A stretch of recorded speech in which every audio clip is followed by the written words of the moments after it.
Hello दोस्त, स्वागत है आपके अपने YouTube channel study with Rajiv पे। कल के वीडियो में हम लोगों ने एक्सरसाइज 4.1 को कंप्लीट कर लिया था। आज हम लोग देखेंगे एक्सरसाइज 4.2। और 4.2 पढ़ने से पहले हम लोग कुछ प्रॉपर्टी पढ़ लेते हैं, ठीक है। 4.2 पढ़ने से पहले प्रॉपर्टी पढ़ेंगे। और डिटर्मिनेंट का प्रॉपर्टी जो है इंपॉर्टेंट होता है, आपके एग्जाम में भी आने वाला है। इससे क्वेश्चन ऑब्जेक्टिव बन सकता है इससे। तो चलिए हम लोग देख लेते हैं प्रॉपर्टी में क्या क्या होगा। इसका हम लोग फर्स्ट प्रॉपर्टी देखेंगे। यहाँ पे देखिए, determinant of identity matrix. Identity matrix का डिटर्मिनेंट हमेशा 1 होता है, ठीक है। आइडेंटिटी मैट्रिक्स किसको होते हैं? आइडेंटिटी मैट्रिक्स क्या होता है? 1 1 1 1, ठीक है। ये जो है आइडेंटिटी मैट्रिक्स है, इसका डिटर्मिनेंट निकालेंगे तो हमेशा 1 होता है। Determinant of identity matrix equal to 1। अगला देखते हैं हम लोग। अगला है determinant of product. Determinant of A B equal to determinant of A into determinant of B. जैसे हम लोग किसी मैट्रिक्स, मान लीजिए ए मैट्रिक्स दिया हो और कोई दूसरा मैट्रिक्स बी मैट्रिक्स दिया हो, हम लोग इसका जब डिटर्मिनेंट निकालेंगे, ए और बी का मल्टीप्लाई करके, ए इंटू बी करके, उसके बाद डिटर्मिनेंट निकालेंगे, किसके इक्वल होगा? ए के डिटर्मिनेंट के इक्वल इंटू बी। दोनों को मल्टीप्लाई करेंगे, ये दोनों इक्वल होगा। लेकिन मैट्रिक्स में क्या होता था? मैट्रिक्स का हम लोग मल्टीप्लाई जब करते थे, प्रोडक्ट निकालते थे, यहाँ पे क्या हो जाता है? A into B, product of A into B का डिटर्मिनेंट मैट्रिक्स इक्वल टू क्या हो जाता था? बी का मैट्रिक्स का मल्टीप्लाई करेंगे ए के मैट्रिक्स में, तो जाके यह इक्वल आता था, ठीक है। लेकिन डिटर्मिनेंट में ऐसा नहीं है। डिटर्मिनेंट में क्या है? Determinant of product, determinant of A into B का डिटर्मिनेंट करेंगे और ए का डिटर्मिनेंट अलग और बी का डिटर्मिनेंट करके मल्टीप्लाई करेंगे तो दोनों इक्वल आ जाएगा, ठीक है। अगला हम लोग देखते हैं प्रॉपर्टी नंबर 3। प्रॉपर्टी नंबर 3 में क्या दिया है? इफ एनी रो और columns is all zero then determinant of A equal to zero. अगर कोई डिटर्मिनेंट दिया है वहां पे, उसका सभी रो या कॉलम जो है, एक कोई भी रो या कॉलम जीरो होता है पूरा, तो उसमें क्या हो जाएगा? डिटर्मिनेंट उसका जीरो हो जाएगा, ठीक है। इस प्रकार आप लोग को समझ में, अगर कोई भी डिटर्मिनेंट में पूरे रो और पूरे कॉलम, कोई भी एक रो या कॉलम जीरो होगा तो पूरे डिटर्मिनेंट का आंसर क्या हो जाएगा? जीरो हो जाएगा। अगला देखते हैं हम लोग इसमें। तो अगला देखते हैं, अगला क्या दिया है। अगला हो जाएगा प्रॉपर्टी 4। प्रॉपर्टी 4 में क्या दिया है? रो और column interchanging then determinant are same. अगर डिटर्मिनेंट दिया उसका रो को कॉलम में कर देते हैं, कॉलम को रो में कर देते हैं। इंटरचेंज का मतलब यही हुआ, जो दिया है उसका इंटरचेंज करना। मान लीजिए यहाँ पे एक मैट्रिक्स दिया है, मान लीजिए यहाँ पे डिटर्मिनेंट दिया है 1 1 1 2 1 3 3 2 1।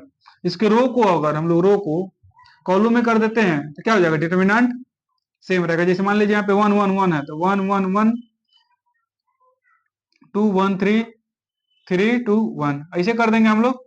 तो इसका जो डिटर्मिनेंट और इसका डिटर्मिनेंट दोनों का क्या हो जाएगा? सेम ही रहेगा। इस प्रकार इसको देखना है। अगला हो जाएगा क्या? ऑब्जेक्टिव में भी आ सकता है क्वेश्चन, आप लोग ध्यान रखिएगा। अगर row and column are interchange then determinant are same, minus equal, equal, इस प्रकार आ सकता है आपके एग्जाम में। तो इसको आप लोग को याद रखना है। अगला कुछ देखते हैं हम लोग। अगला प्रॉपर्टी क्या है? Property number 4। Swapping two row और two columns then determinant of A equal to negative of determinant of A, ठीक है।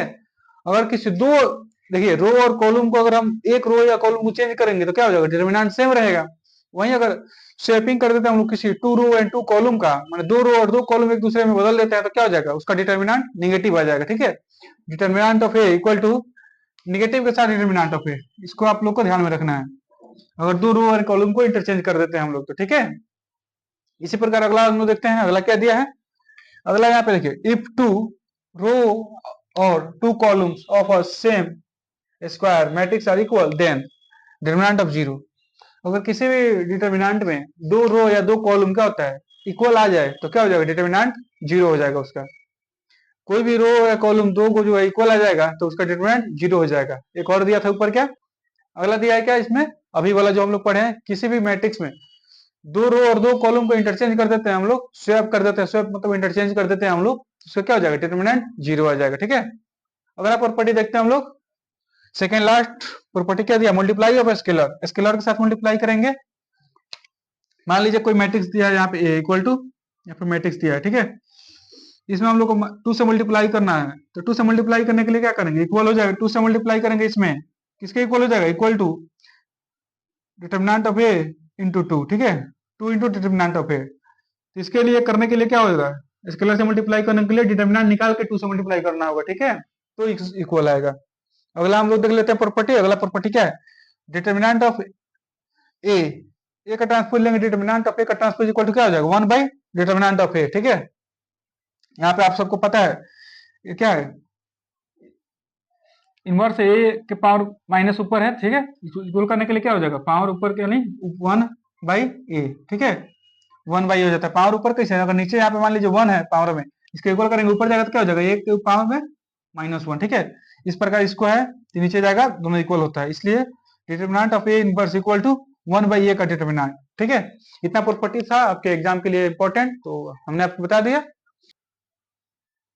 इसको आप लोग देखिएगा तो आपको थोड़ा थोड़ा याद जरूर आएगा क्लास 10th में, ठीक है। क्लास 10th में हम लोग पढ़े चैप्टर 7 या 8 में होगा कोऑर्डिनेट ज्योमेट्री, निर्देशांक ज्यामिति, उसमें जिस प्रकार ट्रायंगल का एरिया निकाला जाता था उसी प्रकार इसमें भी निकालना है। जैसे था ना 1/2 into S1 into y2 minus y3 into y3 minus y1 S2 plus S3 into क्या था y1 माइनस y2, ठीक है। इसी प्रकार इसको देखना है इसमें। चलिए हम लोग देखते हैं, मान लीजिए एक ट्रायंगल यहाँ पे है ए बी सी, इसका कोऑर्डिनेट क्या है x1 y1, ठीक है, इसका हो जाएगा x2 y2, इसका क्या हो जाएगा x3 y3, ठीक है, इसका कोऑर्डिनेट हो जाएगा, तीनों का कोऑर्डिनेट आ गया। अब इसका हम लोग को एरिया निकालना था तो कैसे निकालेंगे, और इसको हम लोग देखिए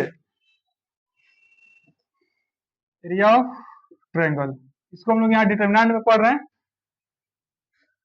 ए B C, area of triangle A B C, ठीक है। इसको निकालने के लिए क्या करेंगे हम लोग, यहाँ पे देखिए 1/2, इस कोऑर्डिनेट को जो है हम लोग डिटरमिनेंट के फॉर्म में रखेंगे, तो देखिए यहाँ पे क्या हो जाएगा x1 x2 x3, x1 x2 x3, अलग अलग क्या हो जाएगा y1 y2 y3, तीसरा में तो कुछ है ही नहीं, लेकिन आप सबको पता है डिटरमिनेंट क्या होता है, स्क्वायर मैट्रिक्स होता है, स्क्वायर मैट्रिक्स का ही डिटरमिनेंट बनता है। डिटरमिनेंट में ऐसा नहीं होगा कि 2 रो और 3 कॉलम हो जाए, 2 क्रॉस 3 का मैट्रिक्स हो, तो इसके लिए क्या करना होगा इसमें हम लोग, तो लास्ट में बच रहा है, लास्ट रो में 1 1 1 पुट कर देंगे, ठीक है।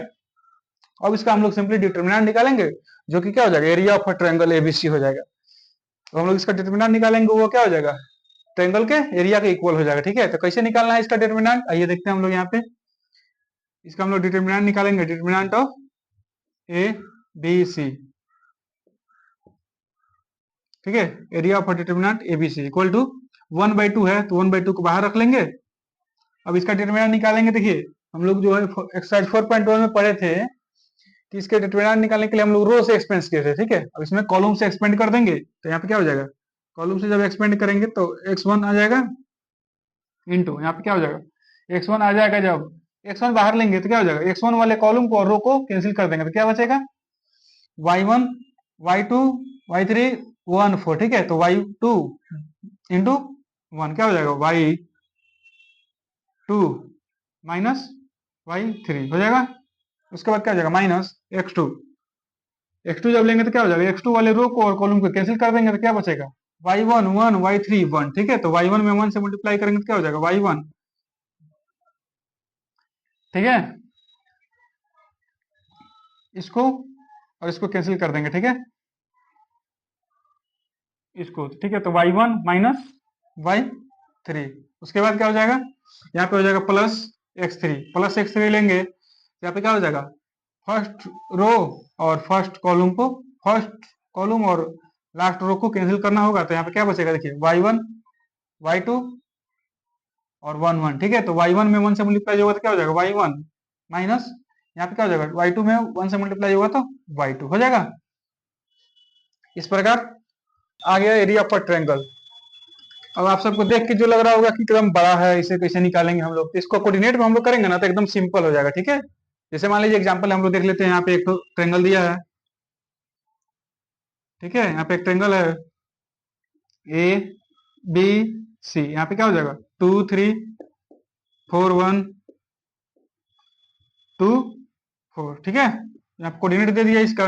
अब इसको हम लोग को एरिया ऑफ ट्रायंगल इस फॉर्म में डिटरमिनेंट निकालेंगे, एरिया ऑफ डिटरमिनेंट तो कैसे निकालेंगे इसको, यहाँ पे क्या हो जाएगा देखिए, यहाँ पे हो जाएगा 1/2, अब डिटरमिनेंट बना लेंगे, यहाँ पे क्या हो जाएगा x यानी फर्स्ट कोऑर्डिनेट सबका, यानी 2 4 2, यहाँ पे हो जाएगा 2 4 2, उसके बाद क्या हो जाएगा 3 1 4 3 1 4, उसके बाद 1 1 1 हो जाएगा। अब इसको हम लोग सॉल्व करेंगे तो यहाँ पे क्या हो जाएगा, area of triangle A B C equal to 1/2 बाहर आ जाएगा, इसको 2 से एक्सपेंड करेंगे फर्स्ट कॉलम से तो 2 आ जाएगा बाहर, यहाँ पे क्या हो जाएगा 2 इंटू बाहर आ जाएगा तो ये खत्म, यहाँ पे 1 1 जा 1 माइनस 4 1 माइनस 4, ठीक है। उसके बाद -4 बाहर रहेगा, यहाँ पे क्या आ जाएगा 4 जब लेंगे 4 वाले कॉलम को और रो को कैंसिल कर देंगे तो यहाँ पे क्या बचेगा 3 1 जा 3 माइनस 4 1 जा 4 3 -4 हो जाएगा। उसके बाद यहाँ पे हो जाएगा प्लस 2 लेंगे तो 2 वाले कॉलम और रो को कैंसिल कर देंगे तो क्या बचेगा 3 1 1 1 3 1 जा 3 -1, यहाँ पे हो जाएगा क्या 2 इंटू 3 1 जा 3 -1, ठीक है। अब देखिए, अब इसको हम सॉल्व करते हैं। यहाँ पे देखिए 1/2 बाहर रहेगा, यहाँ पे क्या हो जाएगा 1 में से 3 गया कितना हो जाएगा -3 -3 2 जा -6 माइनस, यहाँ पे क्या आ जाएगा 3 में से 4 गया -1 इंटू 4 कितना कितना हो जाएगा +4, ठीक है, यहाँ पे हो जाएगा +4। उसके बाद प्लस 3 में से 2 गया 2 2 2 जा 4 आ गया 4। अब देखिए इसको सॉल्व करेंगे तो कितना आ जाएगा 4 4 8 8 में से 6 गया 2 इक्वल टू कितना हो जाएगा 1/2 इंटू 2 2 से 2 खत्म इक्वल टू 1, इसका जो है एरिया कितना आ गया 1, इसका एरिया आ गया 1। इस प्रकार सॉल्व करना हम लोग को एक्सरसाइज 4.2 को। तो चलिए हम क्लास में हम लोग देखेंगे क्वेश्चन, इसका एक्सरसाइज 4.2 का क्वेश्चन कर लेंगे हम लोग कंप्लीट। वीडियो अच्छा लगे तो लाइक से सब्सक्राइब जरूर करिएगा। Thanks for watching this video, फिर मिलेंगे नेक्स्ट वीडियो में क्वेश्चन एक्सरसाइज के साथ। धन्यवाद।